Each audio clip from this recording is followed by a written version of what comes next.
you want to do a poem later? Say that again? You want to do a poem? Sure. Veronica, can you hand me my book of poetry that's on the big meeting table? I think I have some here. All right, we'll mix it into it. All right, we are live, and we're joined this hour by Mary Valdemar, who is a writer, who is a community organizer, who is a union leader, who is involved in the struggle for ethnic studies. Who I could go on and on and on. But before we do that, Mary, why don't you tell us how you got involved in the struggle? Sure. Good night, everybody. Thanks for joining us at midnight, the witching hour. It's my favorite time of the day. I love the night. I'm super nocturnal. I'm right here in our community space called Chica, which is the Chicano Indigenous Community for Culturally Conscious Advocacy and Action. It's a co-op, a service co-op. And we've been doing work here in the hood in the IE for about 7 years. But I started my organizing as a machista. I was involved in Mecha at San Bernardino Valley College, and I got exposed to, organizing through Mecha conferences. I went to national conference, state conference, and got involved there. And then from there, I got involved with community college advocacy around the La Raza Unida caucus. So this was like back in the day, I'm like 50 years old. So this was a few decades ago. And this was during the height of Prop 187, Prop 209, and some of the attacks against our people that were happening at that time.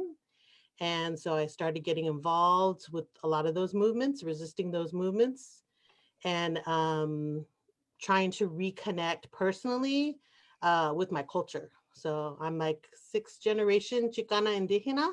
So, I have a long history of my people and my family migrating around the Southwest. And I was real disconnected from that. Like I grew up in Compton and was born in Compton, grew up in Long Beach, and was very like disconnected from my Chicana identity and my Indígena identity. So it took a lot of years getting back on a path where I could reconnect with that. And that happened for me through Mecha. Mecha was the catalyst for that. I did my first sweat with Mecha, was exposed to my first ceremony with Mecha, um, was around and involved with danza and Aztec dancers through Mecha. And of course, some of the great poets, authors, filmmakers, like all the great thinkers that came out of the Chicano movement. And I started to really embrace and dive into learning about that and figuring out how to decolonize in my own life and reconnect with my own cultura and figure out who I was. And so today I'm like very confidently say I'm a Chicana, but also the Indígena part I think is very important to recognize that we're indigenous, that we belong here, that this is our land, the land of our ancestors, and that many of us have deep roots and ties to this land that we can't forget, and we can't allow them to be erased from our history. We have to preserve them and fight for them and defend them and do whatever we have to do by any means necessary to make sure that the future generations know who they are, really know who they are. And that's a lot of work and a lot of healing that has to happen. So that's what we do with Chica. We do talking circles and workshops and medicine and anything we can do to help support folks who are trying to take that path, take that journey. Yeah. So you mentioned that you felt in many ways very, very disconnected from from from um, from your culture, from who you were. A number of people we've been interviewing, they have the same experience. Mhm. In many ways, we're not taught these things. We're not taught this. In fact, we're taught something very quite different. And then they go into college, and they get the higher education, where in they're seeing these things for the very first time, and they have this a huge sea change. Can you expand upon a little bit about like what that was like to come to Chicano studies for the first time, Mecha? Yeah, it actually wasn't Chicano studies that first. I didn't take a Chicano studies class till much, much later. Um, just to give you a little background, like in Compton, both sides of my family are from Compton, so it's like, generations of people in Compton. And so the big thing in Compton at that time, I was born in 69. So that was a great year for, like, civil rights and activism and a lot of things going on in the world.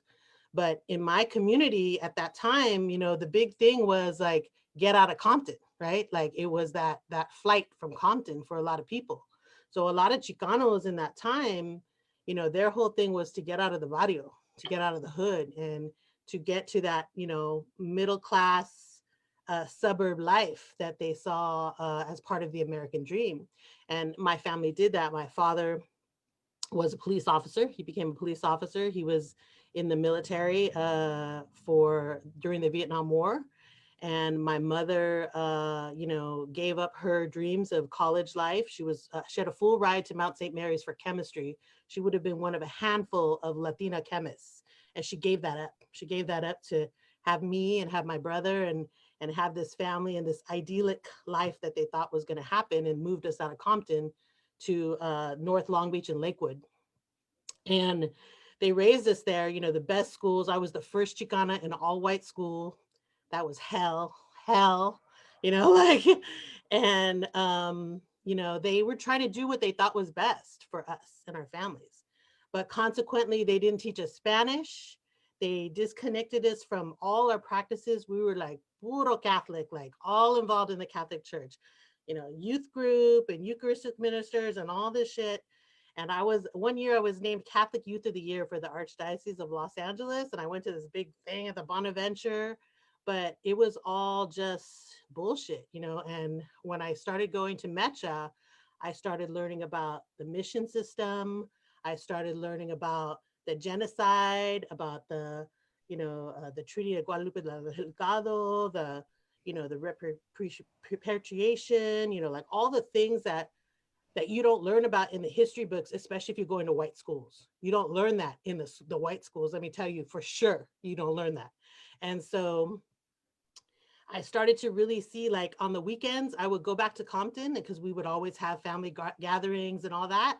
But then during the school week, I would be in this white suburban school, right? So I could see the difference. And my parents were just like, the worst thing to my parents was for me to join a gang or be a chola, or they didn't want me hanging out with the homies.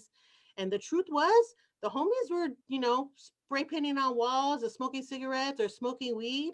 But the people in the suburbia were doing cocaine. They were like crashing cars every weekend.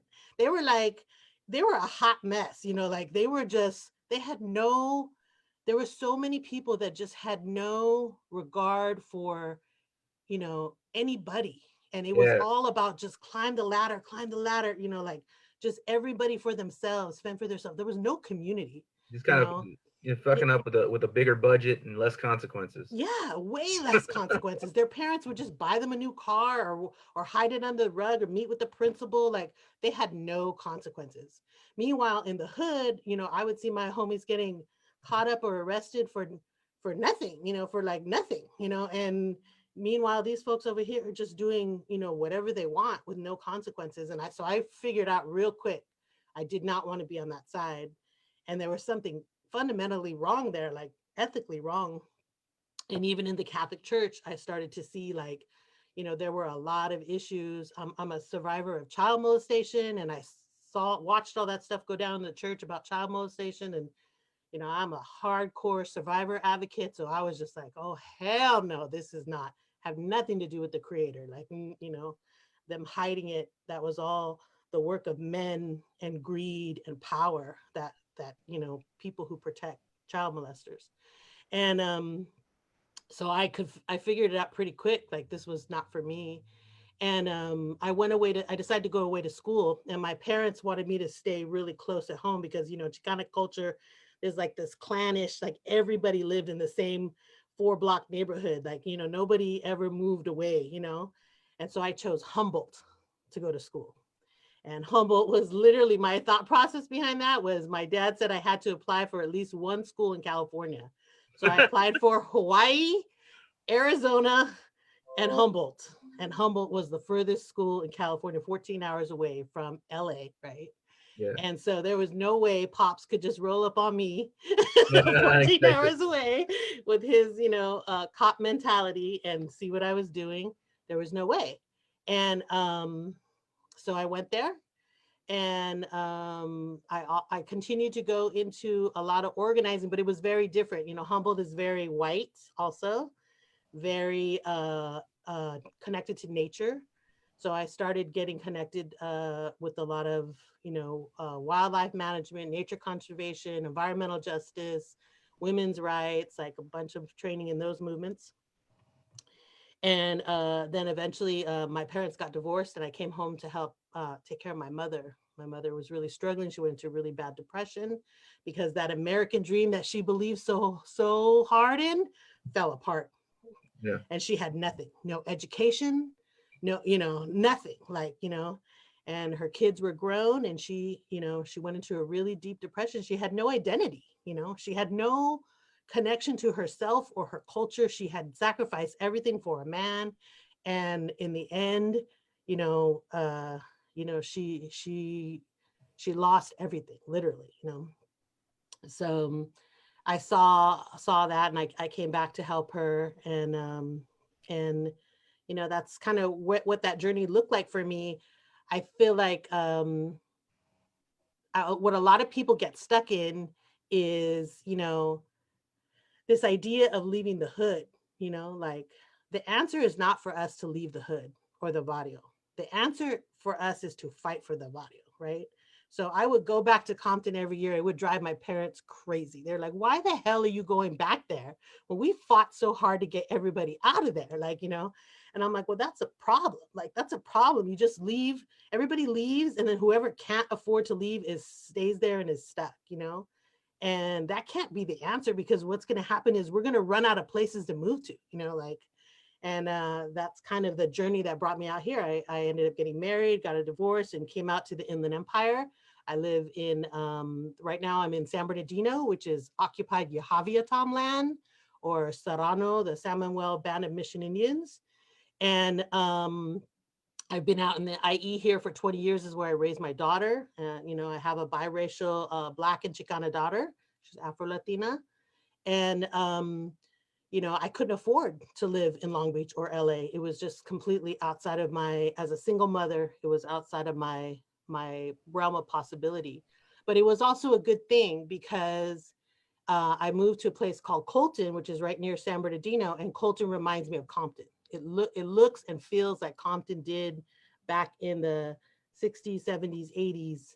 And that's why I grew roots there. And I'm deeply committed to fighting for this community, because I believe that we have to stop running from these fights. We have to fight for our neighborhoods and our barrios and our community and our raza, because eventually they're going to push us to the edge where we have no place to go. We're going to run out of places. And if we don't stop and fight for something, we're going to lose everything. And, I don't want to see that happen on my watch. So that Yeah. motivates me a lot to stay involved and try to do my part, whatever I can do. Yeah. So why don't we mentioned at the top that you also you also write poetry, Hmm. like you're also an author. So can you share with us a poem? Sure. Um, I kind of like to give a little backstory to this poem. It's called "A Homage to Poets, Revolutionaries, and Grandmothers." So I was influenced by a lot of poets, Edgar Allan Poe. I was born on Halloween, so I'm like a crazy Halloween person too. Like, I love Halloween. And so dark horror, stuff like that is like right up my alley. But there are tons of poets, Langston Hughes, Maya Angelou, Toni Morrison, like, lots of revolutionaries have influenced me, you know, and so this is like a shout out to them, but it's also a shout out to my grandmother. I have these tattoos. I don't know if you can see them on my wrist. They're hand poke indigenous tattoos that were done by a woman named Kanahus Manuel. And she's one of the amazing warriors for Tiny House Warriors. Shout out to Tiny House Warriors. If you don't know them, please follow them and support them.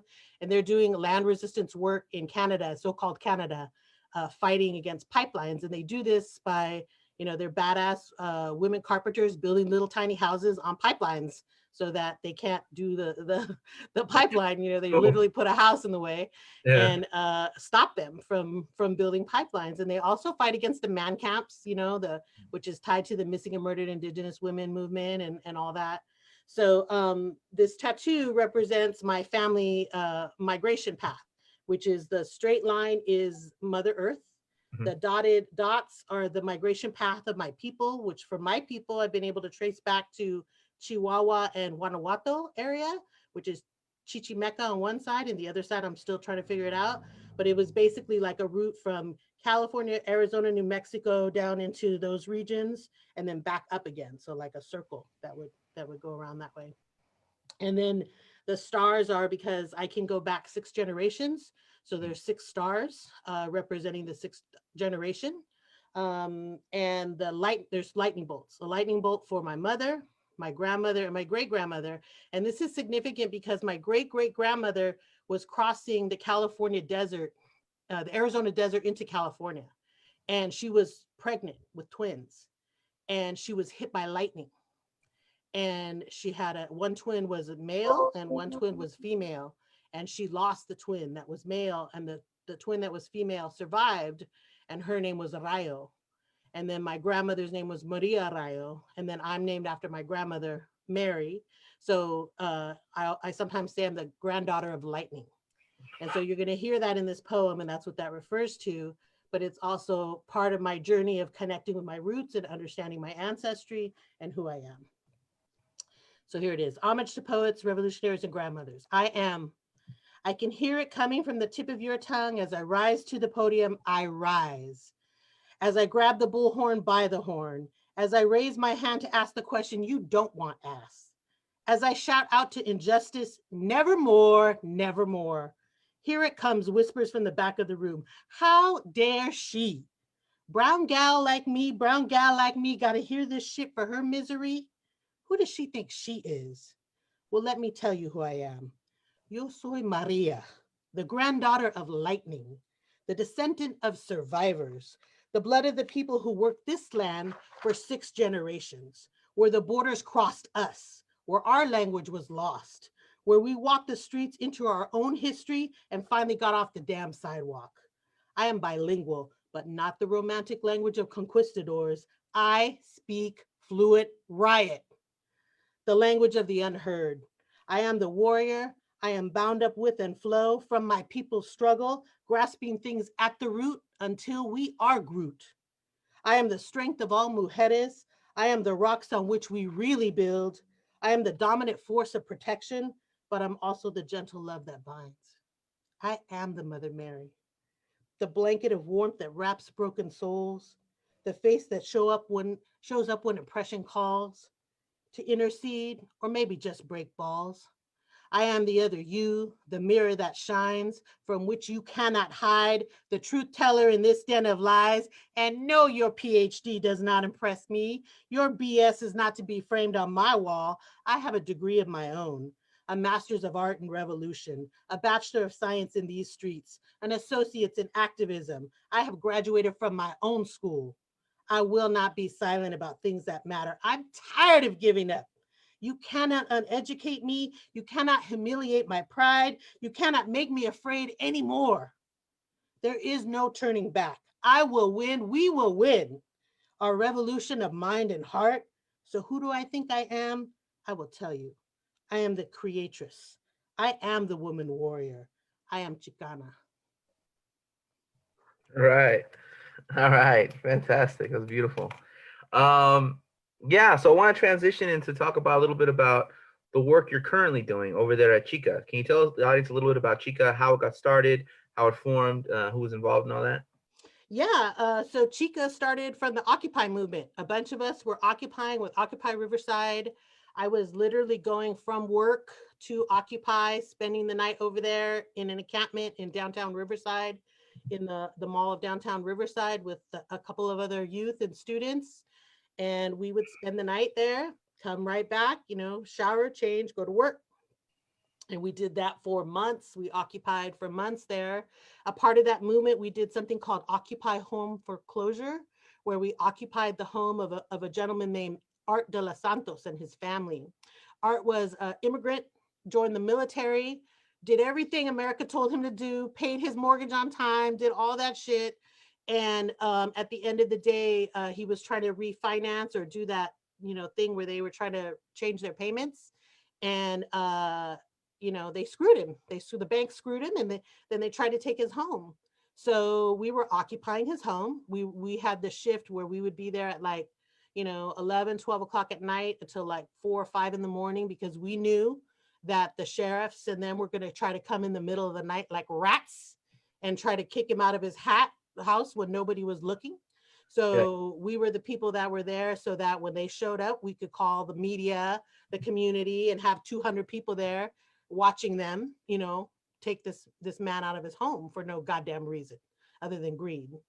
And one night we were up late, and you have to stay up, right? So we're like talking and shooting the shit, and we're just like, if we could design something, what would it look like? So we got these big pieces of butcher paper out, and we started drawing this schematic for what it would be. And it was like this center that was like not a nonprofit industrial complex, not funded by grants, not funded by that, but community run, community led. And it would have a garden, and you would walk in and smell sage, and there would be like danza going on. You could hear the drums, and there would be a library, so people who can't go to the public library because they don't have an ID could get books. There would be computers for people who couldn't afford computers. There would be food. There would be like activities going on, a sweat lodge, circle, like all these things that we dreamt about. It was a dream, fantasy. And then me and one of these youth, we were talking one day, and I'm driving him home, and we're going through Colton, and we're talking shit, and I'm like, oh yeah, I already got a building, I already know where this is going to be, like da da da da. And there was this old building in Colton that had a giant Aztec calendar in the front, and I had seen it. I had known about it. It was a place called Somos Humanos Unidos, which was a preschool and a charter school at different times. And it had closed. It had been closed for years, and nothing was going on with the building. It was just empty. So I said, come on, let's go look at it. And we drive by, and we hop the fence, and we jump the fence in the middle. This is like 11 o'clock at night, something like that. We hop the fence, and we go in, and we go to the first door, and he tries to open it. It's locked. And then I'm like, let me try. And I try, and it opens.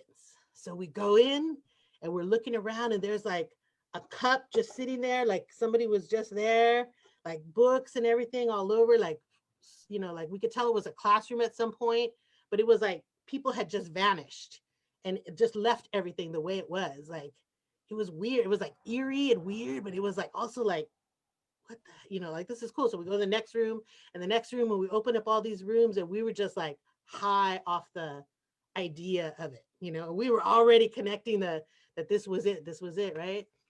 And then this big bald white guy walks up, and he's like, hey, I know I closed that gate. Like, how did you get in here? And we're just like, I don't know, it was open. Like, like just like dumb, like, and I had a clipboard, I think, and I think I had something that had, I work at Valley College. I had something with the Valley logo on it. So I was just like, oh, like play it out, like use my job as a, as a kind of Doing filter field there. research.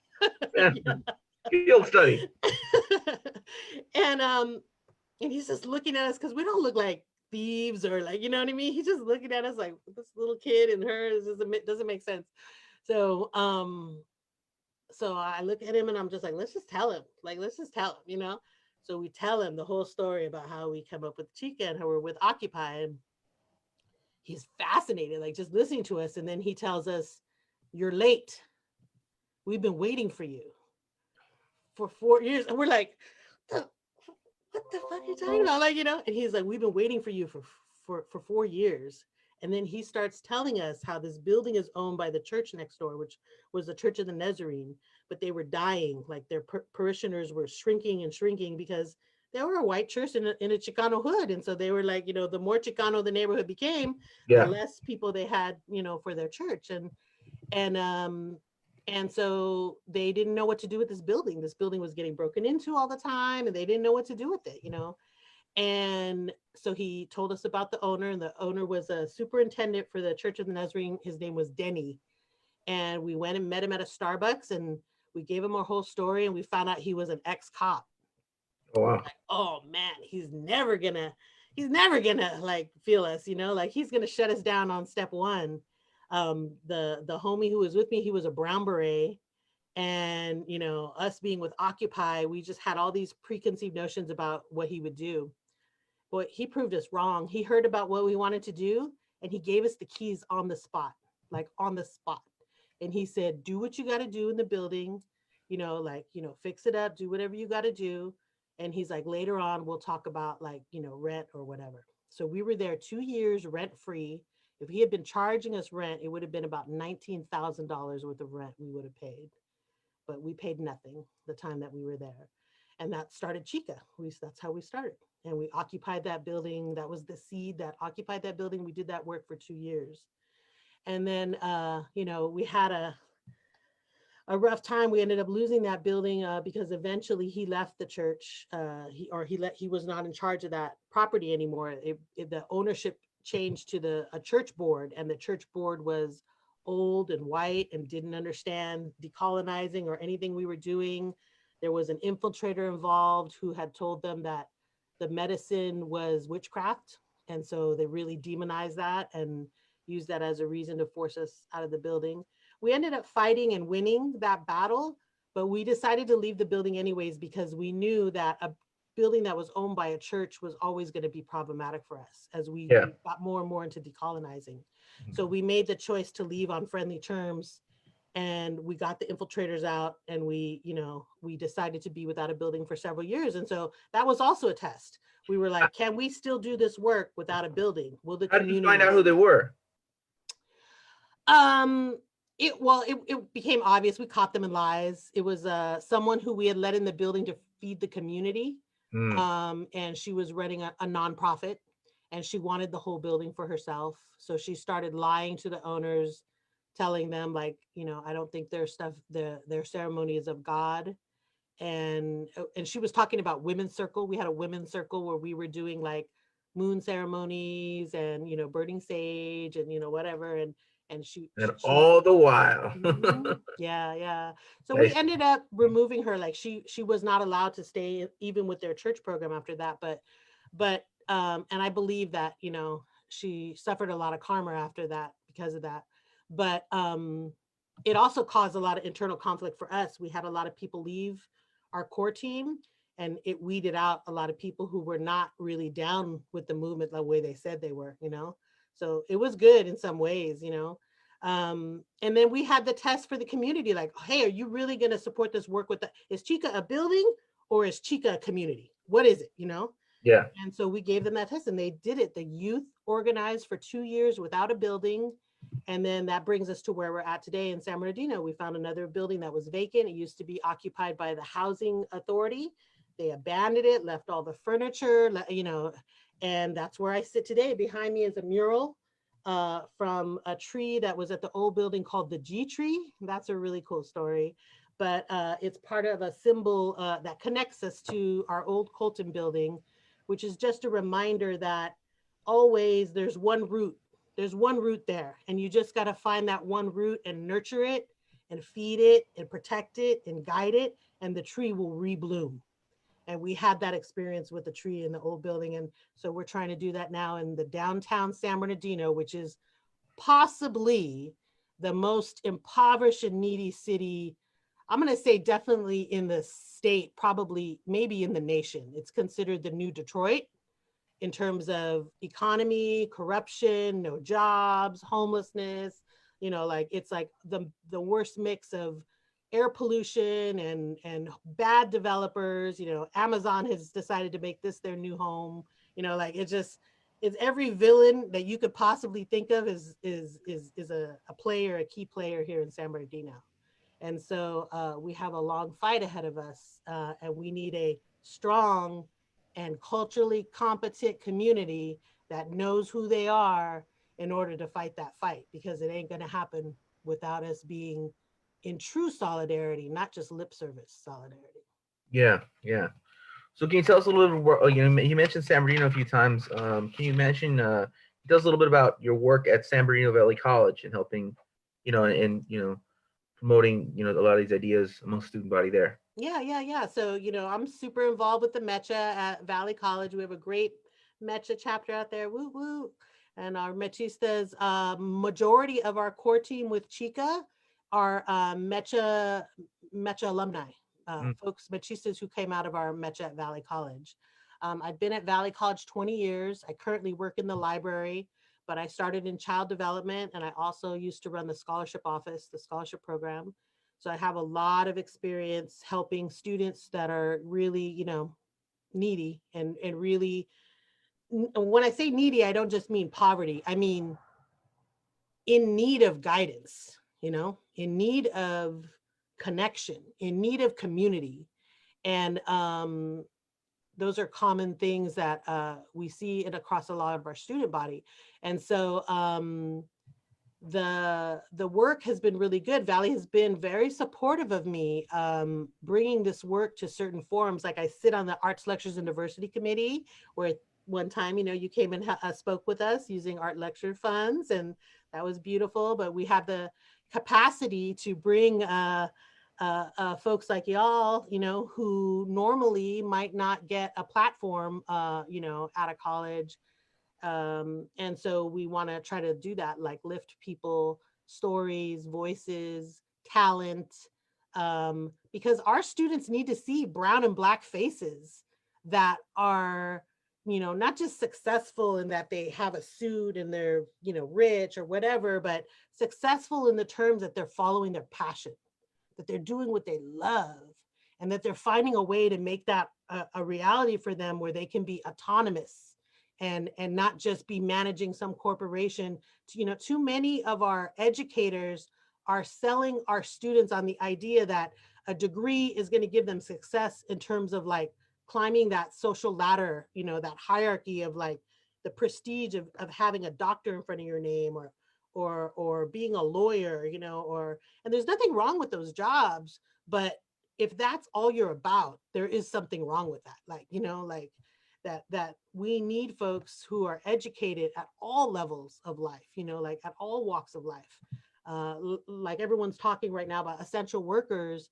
Some of the essential workers I know are the most self-educated people, that read and follow science and literature and art, passionately, and they do it because they understand the value of it, that it's not just an elective for them, it's life for them. And we also have that belief system in our culture, in our cultura, like our people cared about science. Look at the friggin' pyramids, look at the geniuses that we had that were doing math and science, way before Europeans were doing that, and our artists, our poets, our folks who were, doing the codexes, and like, I mean, there's just so much amazing innovation and brilliant genius coming from our people. And the idea that we ever thought that we couldn't do math or we couldn't do things because other people told us we can't, because other people told us we were failures, or that, we were incapable of doing anything but labor, and there's nothing wrong with labor. But if that's the only option, if that's the only dream, there is something wrong with that, In Compton, I remember a lot of the people in the neighborhood in Long Beach too, like the big thing was to get a job for the city. Oh, if you get a job for the city, you're set. Like, you got a retirement, like that was the big goal. And trying to have conversations, after I went to Humboldt and came back with people about there was more to life than just the 4 blocks where they lived, to understand the world in a bigger sense was difficult for some people in the barrio, but it was also difficult for some people in business suburbia. They still are trapped in, in their own little world of who's the big fish in the pond, like, mm. and that part is like, it's just as destructive as any other colonized Western view has ever been to our people. And Yeah. so So go ahead. so there at the community campus, I mean, there's a lot of people that end up working in administration who don't really believe in the students necessarily, and they're not Mhm. necessarily all white. I mean, you see this idea that these students aren't going to go on to be doctors or lawyers or fill Mhm. in the blank, whatever. Essentially, these students are never going to go on to make $100,000. I mean, that's Mhm. essentially what you're saying, right? Yeah. So like, not that that's important, but the idea that there's limitations, right? They're only going to be, you know, But it is they're, important, Matt. Like it well, is yeah, sure, why not? important. Yeah. It's important because like our students, not just our students, our community, I'm gonna say, Mm. looks to certain people to get guidance that is different than the mess it should be different than the messages that they already hear, right? They're already inundated with billboards and magazines and commercials and media and all these messages that tell them, all these limitations about themselves, and also they put a price tag on success, and that should not be that way. Like it should be that we should all be working towards the same goals, in terms of like, there isn't a single student or youth that we should want to tell them that that dream is not possible for them, like you had told me that this dream was possible to create Chica, there were people that told me this was not possible. They were like, you're living in a fantasy world. This is not possible. I don't know what you're thinking. How are you going to do that without grants? How are you going to do, like people were like telling us no a lot, but here we are 7, 8 years later, we're still here. And a lot of those nonprofits have closed their doors, right? Yeah. Because when the grants run out, when the people with the money stop jingling the money, then people who are really down for the work stay and people who aren't down for the work leave. Right. And we see that in academia too. People who are really down for the work will lift and promote all the people that need to be lifted and promoted. You know what I mean? Real recognizes real. And when people are not doing that because of ego, because of personal agenda, because of money, because of like, bad blood for some stupid reason, like other people see that too, and that gives a message to our youth that that we're still those crabs in a bucket crawling over each other to get out, and none of us get out. None of us, Yeah. because we're pulling each other down, like we have to get to a point where we're all lifting each other up. Yeah. And that's hard to do. And it's hard to get even some of our own raza, some of our own people of color, some of our own folks who have made it out of the bucket, quote unquote, to reach back and start, bringing everybody instead of picking and choosing who they think deserves to be out of the bucket. Yeah, well, I mean, I think when it comes down to it, we live in such a tiered society where there's like that we have a substandard education forced upon us, Mm-hmm. and because we are expected to fill up the portions of the job force where there's substandard wages, Mm-hmm. right? Mm-hmm. And Mm-hmm. so Yeah. like and then you have the substandard education, you have substandard wages, so you live in a substandard community. I mean, like, not that there's anything wrong with the community, but it has substandard services, and you begin to think of yourself as a substandard person. Mm-hmm. And if you're able to escape these things, you still believe that you came from a substandard community. So you Mm-hmm. talk about yourself as like a flower that grew out of the concrete or dirt or something like that. Mm. So you talk about yourself as like this exceptional individual who somehow, Yeah, exceptionalism. yeah, Mm-hmm. you and you alone Mm-hmm. were able to do something, as though like as though it wasn't your grandfather sitting you on your knee when like and telling you something that like made you think you could do certain things, as if it wasn't like your grandmother, as if it wasn't your aunt, as if it wasn't your father teaching you some work ethic, if it was though wasn't like somebody close to you at a very early age, Mm-hmm. that told you that to that you could achieve or overcome something, Yeah. right? So I mean, it's just I know that attitude that like I mean, first of all, I mean, I don't know what people are. I don't know what people think, because like the reality is that like I've gone all over the place, and they always like question, how do you get there? Like it must be like some type of, you're only here because your last name. You're only here because you're because of a box on a thing. You're only here because of this. You're only here because of that. Mm-hmm. All that crap. And like we all get it. It's not just me that gets it. We all get it. So it's like Yeah. until we're all out, until the whole community's uplifted, we're always good. None of us as individuals can fully escape it. I mean, Yeah. For selfish reasons, you can't escape it. I get that all the time. Like sometimes I'll be in meetings at the college, and I have a reputation for pushing on certain issues, and there I have some supporters, like, I'm blessed to have some supporters because I've been there 20 years, like that have seen me be involved consistently over that time. And even if they don't agree with everything I say, they listen. Those are the ones that will call me and say, like, hey, this is going on. What do you think? Like, and get my honest opinion. But I have a lot of haters also within there. Like, who does she think she is? How does she think she can come to the board meeting and say blah, blah, blah, blah? Or how does she think she can, criticize XYZ program, because they're not doing what they say they're supposed to be doing.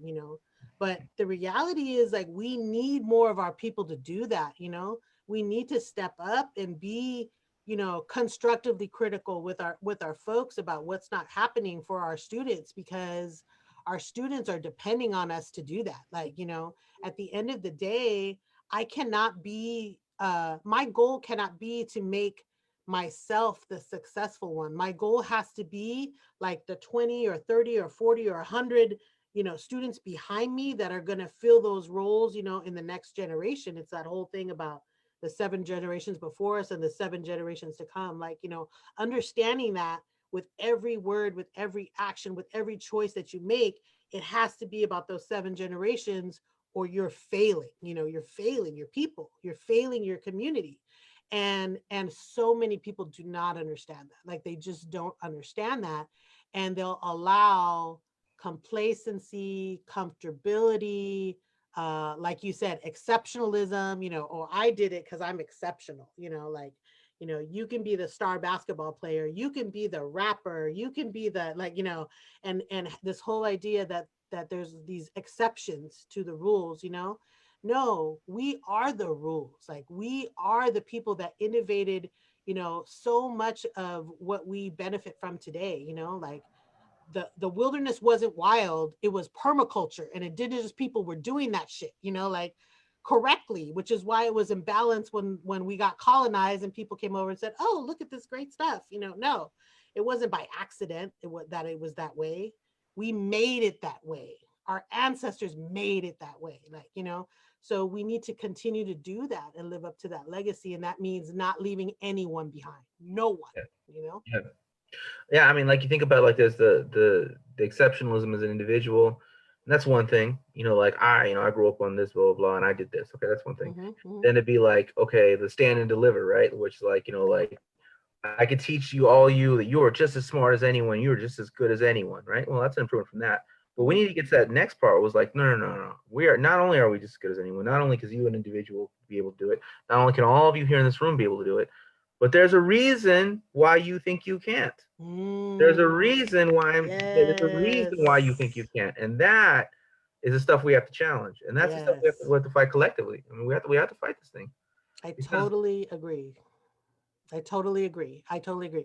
Like, I think that's the biggest challenge for the ethnic studies movement right now, right? Like, I work with the Ethnic Studies Coalition out here, and, we're trying to get ethnic studies as a graduation requirement in the high schools.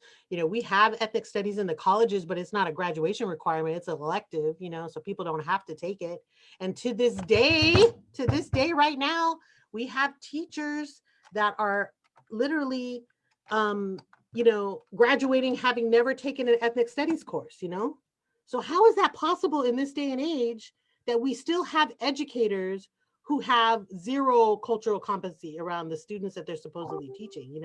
At Valley, only 13% of our faculty are Latino, Hispanic, Chicano, What have you? brown, right?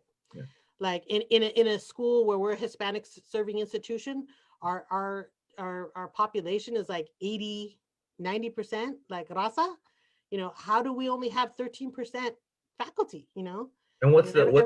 Everybody's like, well, it doesn't matter what color they're. No, it does matter. Like, it does. If you don't think it matters, it does matter. And not only does it matter, but even the folks who are there, who are people of color, like you said, if they're the vendidos who are selling out our people, then that's not helpful. Like, like, we need to have the right people with the right the right training and the right frame of mind who are willing to tell the truth. And that's the bottom line. Are you willing to tell the truth about white supremacy?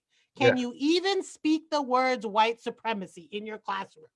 If you can't, that's a problem, you know? So what's the student population like in total of San Bernardino Valley? Like how many It's people are there all how together? many? Yeah. 14,000. Well, now it's a little less because of the quarantine stuff, right? So All like right. probably around 12,000. 12,000 students. Okay, so that's 12,000 people, and 80% of whom are Raza, Mm-hmm. 13% of teachers are Raza. See, like when I think about these things, that's not just a reflection of society. That's not a reflection of white supremacy society. That's not a microcosm.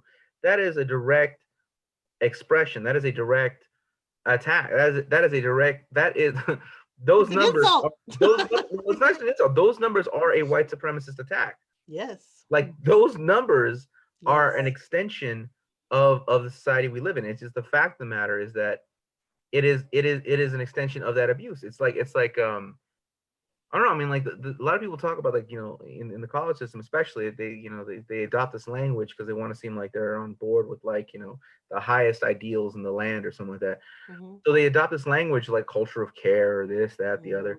Um, but like they don't really want to solve these problems because these problems are solvable. It's not that hard. I mean, all you have to do is like, okay, what's the demographics of the school? Okay, what's the demographics of the authors in your library? You Mm-hmm. know, match them. Yes. What's Mm-hmm. the demographics of students in your school? That's a What are the great one. demographics of teachers? Match Yeah, them. yeah, yeah. Mm-hmm, It's mm-hmm, that simple. I mean, we're just talking about like you just really all you have to do is slap some consent decrees. mm-hmm, That's it. mm-hmm, That's mm-hmm. it. That's it. And you have 10 years to do it. Like so Yeah. you're not firing everybody like, it's not like Noche Triste for all of them. Like you want to be halfway decent to people, but like, but like, phase this out 5, 10 years. Yeah. That's it. That's all you have to do. And the library you can fix overnight. The library you can fix overnight, not overnight, but over the course of a couple months. Yeah, you really could. Yeah. Yeah. So that would just that's easy. That's easy. But no one really wants to do it. They don't really want to fix the problem because Mm. that's not the point of these schools. The point of these schools is to serve as like, it's to serve as a hammer against you to like hammer you into where they want you in the economy. Mm-hmm. For you to be prepared to go into a job where you will accept, your role and not rock the boat, like th- a lot, you know, and I say this as someone who works at a college and I love my job, but at the end of the day, I'm not fooled by the fact that for many, many, many people within the college community, the college environment, their goal is conformity. That's their goal. Yeah. And our school system is built on that. Like just from a pure child development standpoint, you know how many different learning styles there are? We cater to one learning style.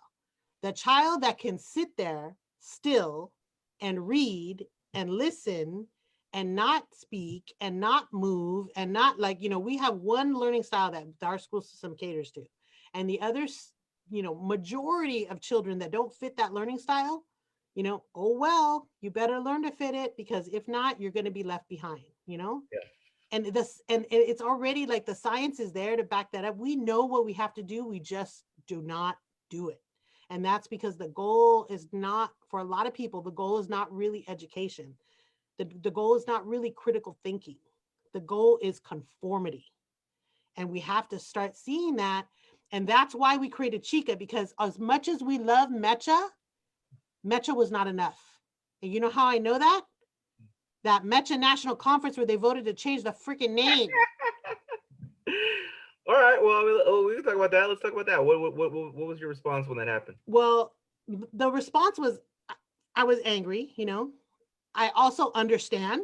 And my response to my machistas was I take full accountability because the fact that there's even machistas having that conversation means us Mecha alumni did not do our fucking jobs.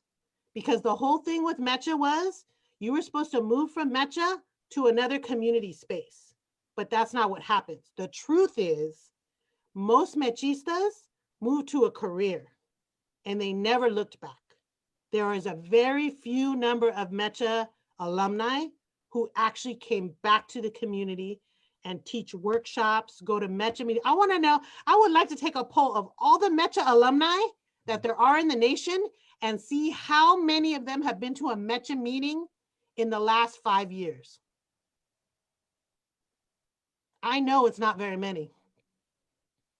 And that was the commitment we made when we became mechistas. Mhm. Like in our mecha chapter, we always say, once a mechista, always a mechista, right? Yeah. But is that really true? Because I've been there 20 years. I've known a lot of mechistas. I know a lot of mecha co-chairs. I don't see them, all of them, you know, I see some of them, and I have great love for the ones that come back and give back, who come and they teach the current mechistas. But it's very few compared to the number that I know, right? Yeah. And that is part of the problem. We let that happen. That happened on our watch, Matt. That happened on our watch. So we got to take that shit seriously, and we got to change that. We need chica spaces on every corner. I don't give a fuck what they're called. They could be called Corazon del Pueblo. They can be called La Concha. They can be called like Semilla School. They could be called, I don't care what the fuck they're called, but we need these spaces on every friggin' corner, more frequent than liquor stores, more frequent than McDonald's.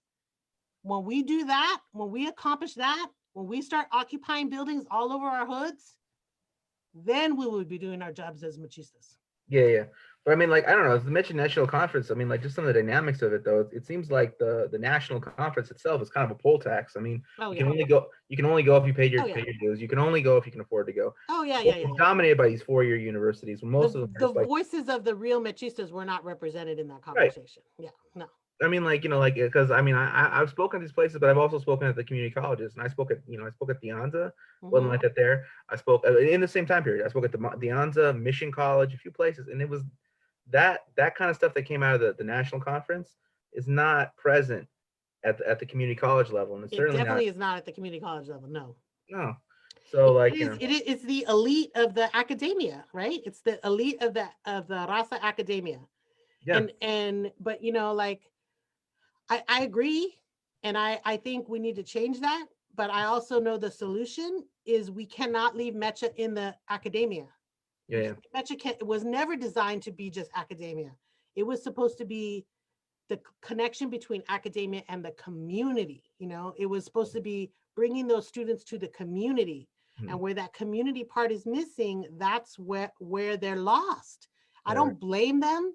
They're lost. It's like, how are you going to blame, you know, you leave a kid in the forest and they don't know where they're at and they get lost. That's not the kid's fault. Right, That's right. my fault, who led the kid into the forest. Like, you know, so I Right. feel like I agree it's a problem, but I also think we need to call upon a lot of Mecha alumni to reach back and help change that. I don't think it's like they haven't officially changed the name, right? It's not done deal. No, I don't think they're actually. I don't know if they're actually. No, it's not done. But I don't think they're actually going to officially change it because I think they want to keep hold of the money associated with Mm, Mecha. I mean, these people are very, very unprincipled, and so like I don't really have. I don't care if they're 20 or 22. It doesn't, if you're unprincipled, you're an adult. You know, if you're unprincipled, I don't really care. I mean, I'll fight with you. yeah. But Yeah. like, but there's a loop though. There's like this weird loop. There's like a social media to like um these like kind of like dubious social sciences, you know, Mm, that go back and forth, right? So sometimes, like, you know, people on social media will create some type of phrase or whatever, and it'll circulate through academia, or sometimes academics will come up with a phrase and it'll circulate through social media, mm, and all these things happen. The wheel keeps spinning, right? And then we're mm, told that this is the youth and the youth movement. This is the youth movement. This youth, you know, this is what the youth is. Don't fight the youth. Don't fight the youth. But everyone's coming up with these things. Everyone's coming up with these phrases. Are somewhere between the age of 35 and 50, and like, and mm, that's kind of like, you know, what's going on here, right? And so we're supposed to pretend like, you know, like this phraseology isn't coming out of academics and out of like movement mm. people, That's true. I agree with that. anti-movement people, Mm, and we're mm, supposed to pretend like, just, well, you're just not listening to the youth, as though like this whole like cycle didn't begin. I mean, the exact wording, the verbiage, the whatever, didn't begin with these particular people, particular names. Well, I won't name here, but like, you know, like, I'm not dragging into my fights, but like, you know, but it's like, you know, I know you have enough of your own, so like, you know, but the wheel keeps just spinning, so it's mm. like, you I know, know I will say one name that I know is like infamous, and in our circles, like people are like, ah, they go, which is Dicho. Our people like start foaming at the mouth when that like name comes up. It's like, I'm like, whoa, okay, okay. Well, for good reason. That guy was like, I mean, now he's like being all more reasonable and like saying things that are very reasonable. And he used to always mix it up and say reasonable things, but it was always mixed in with like, him like taking pictures of like eating like French pastries on Cinco de Mayo. Like just Mm. like what the fuck? Or he would draw like he would draw like these like Mexican gallos with like big feathers saying something really stupid and like Mm. like I'm indigenous and it has like like the feathers like all that kind of stuff that like like people that do the kind of thing you're doing like Yeah, yeah. kind of I really haven't even seen clear. all the posts that he's done, but I know the youth who are like in the Nawa circles and that, like, they're like, man, don't bring his name up. Like, it's Wow. like, See what? See. Oh, see. He is denying a youth movement. yeah, he is. They feel that way. I've heard them talking about, Good. they're like, they get really passionate about it. I'm like, okay. I'm like, Good. all right, mental note, don't add that person. No.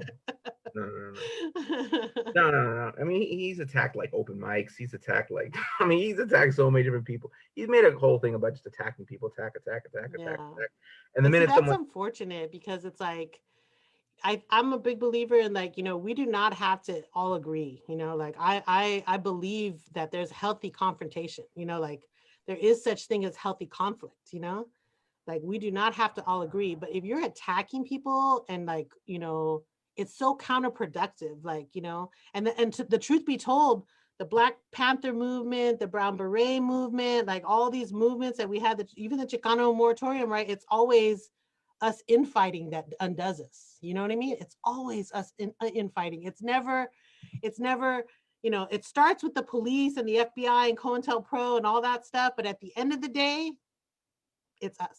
We do it to ourselves, like, and it's because we cannot like get the kind of solidarity that we talk about, you Mhm. know, that solidarity that we dream about, like, Yeah. and we need that, like we need that amongst Rasa, we need that amongst Black, brown folks, we need that amongst LGBTQ folks, undocumented folks, disabled folks, like there's so many folks that we often use the rhetoric of solidarity, but we don't live it, and do it.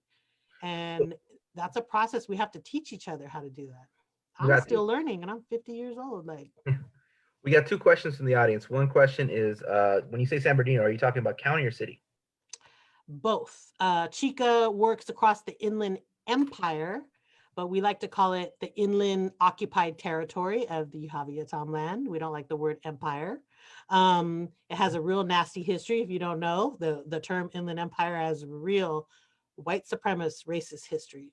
Mm. But at the end of the day, it's the Inland Empire, which includes San Bernardino County, Riverside County, and we always specifically include East Coachella Valley. And the reason we do that is because we talk a lot out here in the IE about LA, and a lot of us are LA transplants. So we have this very, like, we love LA, it's very nostalgic, but we also feel some kind of way about LA and the resources and the movement building, because the farther east you go, the more marginalized people feel, the more invisible the people feel, the more left out the people feel. And, LA tends to be a hub of, Chicano activism and Chicano movement building. And, and sometimes, our LA brethren forget about us in the IE. And sometimes in the IE, we forget about the East Coachella Valley. And the farther east you go, the harder it is, like there's a lot of farm workers out in East Coachella Valley that are working those date farms, that are working, like in the fields, and they're still in that struggle of, like, they don't have internet, they don't have cars, they don't have housing, they don't have, they don't have a lot of the things that we would consider basic necessities. And it has that feel of, like, almost like on the res, like very, very, very rural and very underserved. So Yeah. and then San Bernardino County is like the largest county in the nation. So we have a huge geographic area, like, so it's hard to meet all those needs, but we do travel a lot. We go to Adelanto, we fight the detention center, we go to East Coachella Valley and we support our folks there who are fighting for the Salton Sea. We go all over those counties. Yeah. So we also have another request, which was, could you read the poem that's on the mural? Oh, yes. So let me give a little background about that. So the G tree was a tree that we found in the old space in Colton. It used to be a school, so it had the sand ground. The ground was very full of sand because it used to be sand, like a playground, you know. So the tree had grown and over the years had fallen down. And when we arrived, it was completely fallen down. It was mostly white and dead. There was one branch that had like one little bunch of leaves and one root that was in the ground. So the first, we run on a consensus, which is unanimous agreement. We don't do uh, majority. So in order for us to move forward with something, everybody has to agree in the community.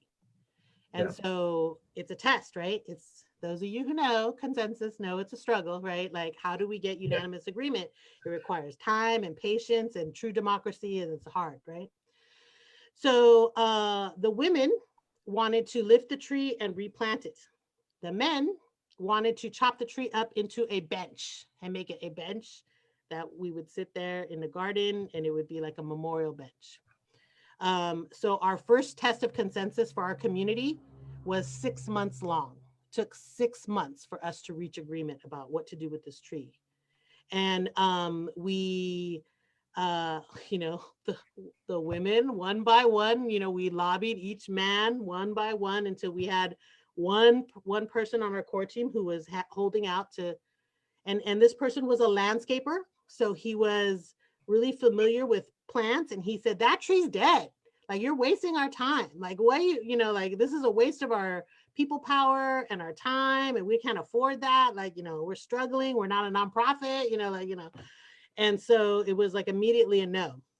Yeah. And so we took a lot of time to and it ended up like a conversation in tears, and what's the harm, just let us do it, if it doesn't work you could still chop it up into a bench, and we reached a common ground and agreement and we moved forward, and there was a lot of personal feelings attached to that. So at the time we were just barely getting exposed to ceremony and medicine, so we just did our best to plant the tree, and we put medicine in the earth, and we did all this stuff, like we had drums and all that, and the tree was propped up with a lot of 2x4s. And after a few months, it started to bloom, and then it just continued to bloom and get bigger and bigger, and it just fully bloomed back, the whole tree. And um, it always retained this part of the tree in the front where half of the trunk was white and half of it was brown. It retained this two-face appearance. And by this point, we had been at the space about a year, and we had also had a lot of successes and failures with the organizing. We're trying to help a very, you know, desperate community, and we can't help everyone. So it's like we'd have one success over here and then we'd lose somebody over here, like Yeah. it's just the poem is about that. It's about the that struggle. So I don't know it by heart, so I'm gonna have to turn around, but hopefully you can hear me. um so this poem has two pieces to it. Some things don't die no matter what you do. You starve them, you beat them, you rot them through. Some things that don't die no matter how you try. You break them and you watch them cry. Some things don't die no matter who says so. You curse them, you hurt them, yet still they grow. Some things don't die no matter what you do. Instead, they survive with a big fuck you. And then the other side is some things don't live no matter what you do. You feed them, you love them, you get them through. Some things don't live no matter how you try. You protect them, you nurture them, and still they die. Some things don't live no matter who says so. You watch them, you beg them, they just won't grow. Some things won't live no matter what you do. Instead, they check out with a big fuck you. That's great. That's fantastic.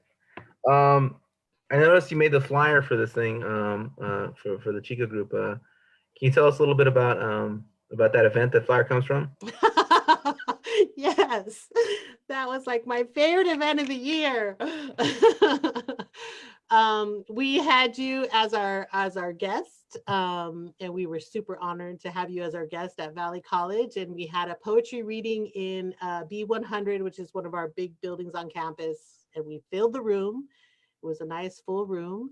But we did have one person there who was a little bit of a opposing force. I think, probably um, I want to say a Trumpster or, you know, obviously a conservative person. And they were very upset, and we had known that there might be some controversy around, some of your material, but we were, it wouldn't be the first time we've had speakers who were controversial come speak, and we're usually able to like mitigate that and talk about it. But this person, got very upset, and I think you should tell that part, like the interchange that All you right. had Well, with so, this so it person. wasn't just me. It was me and Luis Rodriguez, And right? Luis, yes, yes, of Yes, course, yes. of So course, it of was course. me and Luis, and we were doing poetry and doing Q&A and telling stories and stuff like that. And but Luis hadn't got there yet, and I was sitting there with Jason, and we were reading. We were in here, we were just talking, and this guy's outside and he's just around. And he's just like, whatever. And then all of a sudden he's like, why do I, starts yelling like, this and that and whatever. And like, Mhm. and then, it's like, I got freedom of speech and gotta give Trump a chance. And why is your president too? And all that shit. And then Yeah. I grab the flyer. I'm like, you see that face? That's my fucking face. and then, And then Luis came, and then I'm all like, oh, I'm like, we need to chuck his ass out of here. And Luis was very calm. He's like, no, like, let him watch, let him listen, he'll learn. Like he'll be, Mm, Luis was very like calm and healing, and if he has a problem, the you know, wisdom. like Mhm. he won't, he'll we're gonna plant seeds today, kind of thing, right? Yeah. Yeah. Yeah. And this show isn't about him. It's about the other people. Hmm. It's about those who will receive the information. Very, very wise. And then we did the thing, and the guy left like halfway through. Hmm. And Luis actually ended up writing about it in his book. Mm. But the extended story for me, anyways, is that like about a week and a half later, I was walking on Mount Rubidoux, or maybe no more than that, maybe like 2 months later, I was walking on like Mount Rubidoux, and this guy, a different guy, came up to me, another white guy. He was there with I guess his girlfriend or something. They were there with their dog, and he wasn't as big as the other dude, because the other dude was like Hulk Hogan sized, and he was Yeah. like Doug the Bounty Hunter, right? Um, and I realized like when I was yelling at him, like, there's a whole crowd here. What are you gonna do, right? Hmm. And I was like, oh shit, I gotta walk to my car though. but luckily, Luis was right, and his way diffused the whole thing, so there was no problem. But anyway, but now I'm out on Rubidoux, and there's this other dude Hmm. from the show, right? And Yeah. he's like, "Hey, I recognize you from the poetry," and I'm like, "And that's about Rubidoux, right?" And like, like for those who don't know, this is like, it's Yeah. not like it's not like the Rockies or anything, but it's, No. it's a steep enough fall to die, Yeah. right? Yeah, So definitely. like, Definitely. yeah. So I'm I like, can just see the news bulletin now. Boom, boom. Poet and well, author Matt Cedillo yeah, killed yeah, on Mount Rubidoux. exactly. So I'm thinking like, oh my God, I'm gonna die Oh fighting a God. racist on a mountain. Oh my God. He's coming with me. If I die here today, I'm not dying alone. Right? And then he says, I loved your shit, man. Changed Oh, my whole perspective on everything. nice. And I was like, oh fuck. And then he walked away, and that was like, I don't have a lot of. I mean, I got a lot of moments of people saying weird things to me, but I don't have that. I don't have that many moments with that level of like, closure or like epiphany or Full like, It full was circle. you, brother. It was you. You know, like, I don't have any stories like that, but I do have that one. See, you need to change up your look where you're a little less recognizable or something like. I don't know. I want them to be Yeah, able to spot you, like, you know. yeah. Well, I think not to walk on. I think to not walk up Mount Rubidoux or any other, Yeah. mountainous. I've been wanting to do an action on Mount Rubidoux for the longest because they have that whole thing is like a homage to Junipero, right? Like, so the whole mission system and all that. And I see so many people post because they walk up there and, it's like the people are getting healthy and they want to walk, like all that. So it's like, but I feel like telling them, Rasa, do you know what you're doing? Like, it's like the mission in. I'm like, what are you doing? Like, that's like the Disneyland of the mission system. Like, I know it's like, terrible. like, don't do that, but I'm glad you bring up the whole bit about the anger because the college campuses didn't used to be that sensitive about people getting angry. It used to be that the college campus was the bastion for civic disobedience, like civil disobedience and protests and freedom of speech and all that, like, and over the years, we've seen that really change. Like, I used to be involved with this thing called the March on March, where thousands of community college students used to go march on the Capitol, And the very last year we did it, we occupied the Rotunda and we did a sit-in because they were going to try to go after the Pell Grant. And we were like, oh, hell no, like, like everybody fighting for the Pell Grant. But it was like, I've seen over the years, like, I mean, now you see those pictures of like, people getting pepper sprayed by campus police. Our campus police on campus did a proposal last year where they wanted millions of dollars so they could get riot gear and guns and all kinds of stuff. I was like, what? Like, no, like, so I feel like there's this whole movement on the college campus to like squash civil disobedience and protests and stop students from doing things that were historically, the campus was historically the safe place where you could do those things, where students could engage in that kind of radical organizing without fear of retaliation or physical harm, and that's not the case anymore. Like, that is definitely not the case anymore. And that's really sad because if you can't do that on a college campus, where exactly can you do that? Where is it okay for you to exercise your rights that way, And one of the things I'm constantly getting in conflict about with some academics is about the whole idea of nonviolence and my fierce advocacy for groups like Tiny House Warriors, for Standing Rock, for our immigrant community, like people who are doing direct action and also doing land defense, water defense, defense of Mother Earth.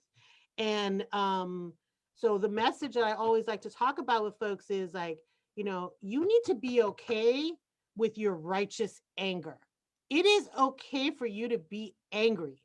And you can express that anger and talk about some of the injustices that are happening, and you don't have to tone police yourself down because we're not helping each other by making everybody tone down their feelings and their emotions. Yeah. There's a way that it's appropriate to like express frustration, anger, outrage, and to be frank, like these situations that we're having lately, like they're justified. They're justified. That outrage is justified, So we need to support everybody in expressing their righteous anger. And we need to remember that self-defense is not violence. And if we're defending our community, if we're defending our land, if we're defending Mother Earth, if we're defending our cultura, our culture, our raza, our we're defending our future generations, that is not violence. And so like that's a message that I think has gotten lost somewhere in the whole glamorizing of Martin Luther King and the nonviolent, civil rights movement. Like people have forgotten that self-defense is not violence and that there is a way that we can defend ourselves, and it's not wrong for us to do that. Yeah. No. Yeah. You mentioned again the tiny houses. Is there a way people can connect to the work that's going on there? Yes. Follow hashtag Tiny House Warriors. Add Kanahus Manuel on Facebook, Instagram, and that's Kanahus Manuel, Manuel. And Tiny House Warriors is a great organization. They constantly need support. Most recently, I don't know if you've been following them, but most recently they were attacked by two white men, came onto their encampment at Blue River, and they stole Conhusa's truck and tried to crash it into one of the tiny houses. Oh my And God. these are, men from, I mean, the white supremacy is like, it blows your mind. The things that people say, you could read it in the comments. You can see the vitriol hate that's happening. And it reminds me a lot of the kind of hate we see around immigration movement, like when we were in Murrieta fighting the racists who were attacking the children in those buses and all that. Like you could feel the hate. It was tangible. Like you could feel it in the air. And that's the kind of hate that we're seeing a lot of our frontline warriors experience in these different land resistance movements, and just especially women warriors in general. It's very, very extreme. And I think a lot of the folks that are white supremacists are getting more and more comfortable with blatantly, like, going after folks. And if it's obvious with the latest the loss of Ahmad, like, I think that that's a perfect example of what's happening, I think, across the country. And Yeah. that's very dangerous. Here in the Inland Empire, we have the largest KKK chapter. The largest resurgence of a KKK chapter anywhere in the nation is here in the Inland Empire. And so these folks are not playing, and we also need to not be playing. We need to be prepared. We need to start making sure we're able to defend ourselves, and I'm a huge advocate of that. Our community, we do self-defense training, we do warrior training, we do a lot of work to make sure that, if someone comes to our community and they're not coming correct, like, we're going to be able to take care of ourselves, and we have had to do that. Yeah. So we take that very seriously, and we like to encourage everybody to do that. Like, folks need to really step up for each other, and we need to do that as a community so that there isn't anybody who's being single-handedly, like, targeted by these folks, because they're good at that. Yeah. Well, the reality is that we have the numbers now in California, in the state of California, anyway, Absolutely. and we have numbers in most of these counties. Hmm. So there's strength in numbers, but only if you claim it. I mean, if you're gonna sit around and act weak, then there aren't. But I mean, Hmm. there are more of us than there are white people Hmm. in the state Hmm. of Hmm. California. I mean, I'm not talking about people of color. I'm talking about us. I mean, there's more of us than them. Yeah, Period. Us. absolutely. There's more of us than there are of them. And then when you add in African Americans and Asians, then we're the overwhelming majority. It's so funny to see people So get uncomfortable with that conversation, because when they get, like, really, like, oh, what are you saying? Like, but that's the same argument they used about colonization, right?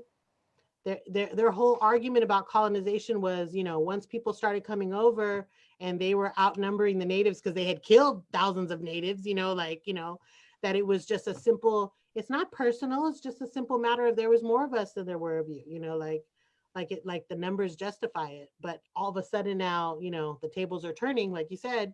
And folks, I think, are you know, folks, I think they need to understand that there is strength in numbers, but for that strength to really manifest ourselves, we have to have true solidarity, right? Like, mm, it can't just be words, like, it can't just be lip service. Yes, I'm solidarity, I'm gonna share it on Facebook, that's it.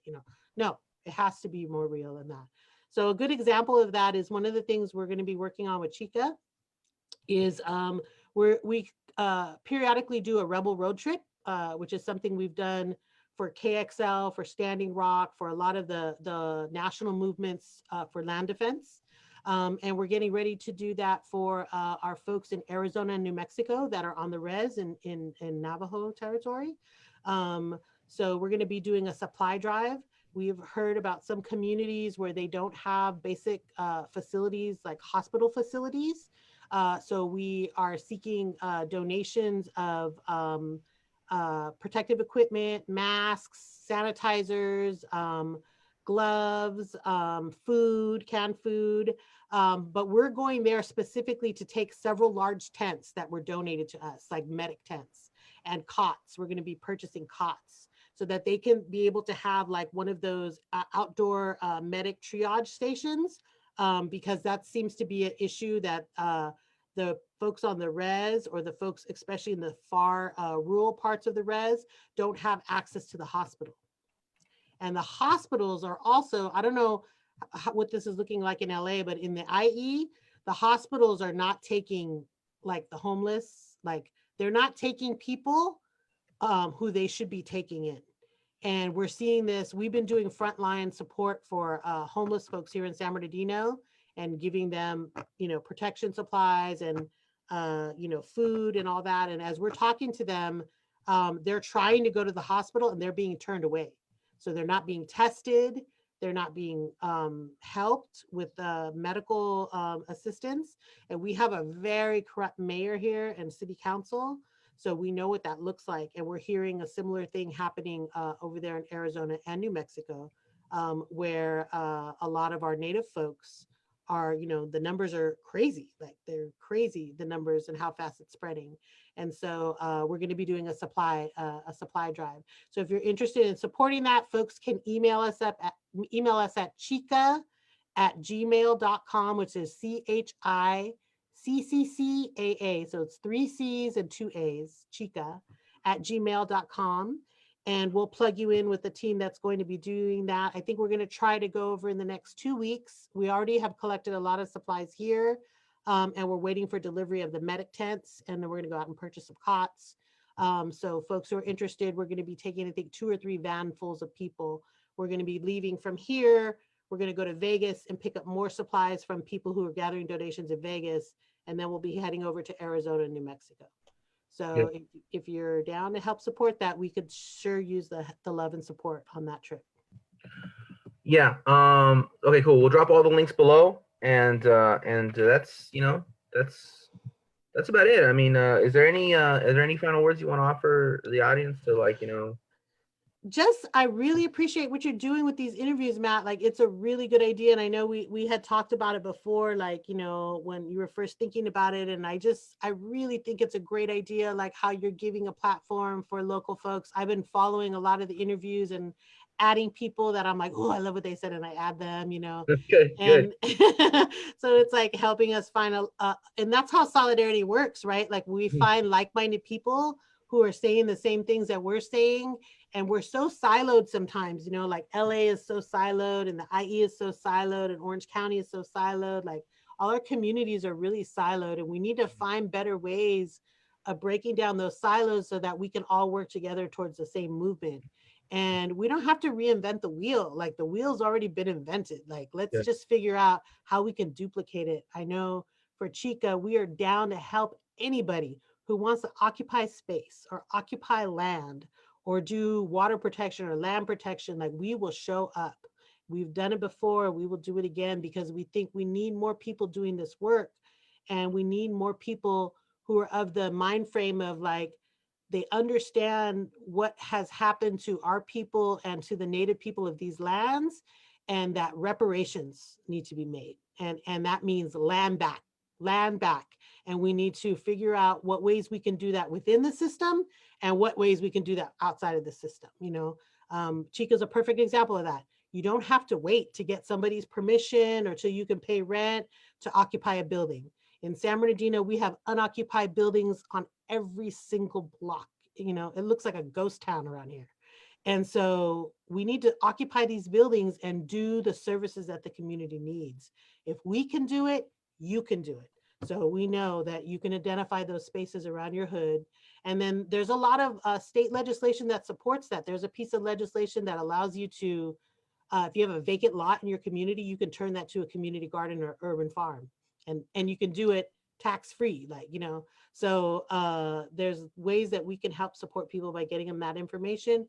Just reach out to us at chica@gmail.com. We're happy to help you any way we can. Well, thank you, Mary, for your time. I really think that's great. I mean, everything says great. I mean, we need to keep doing this. We need to keep supporting each other, building bigger networks, putting on things that allow people to meet one another. And not be so possessive and weird and territorial and just territorial is Western thinking, we need to break that up. He's so threatened, and so we need to keep this kind of stuff up. So I really appreciate all the work that you do and on all the connections that you make, all the people, all the bridges that you provide. And it's really been great working with you over the years. And I really appreciate you taking this hour and a half to talk to me tonight. No problem. I'm happy to do it. And if folks are in the IE and they want a copy of Matt Cedillo's book, we have them here at the space, but we're running out already because people have been buying them. So I might have to tell you to send me some more. But come pick up his book. It's poetry. You'll love it. It rocks. And we appreciate you very much, especially when you come out to the space and share words with us. So we'll have to do that again when all this Corona stuff is over. Yeah. All right. Yeah, looking forward to it. Okay. See you later. Bye.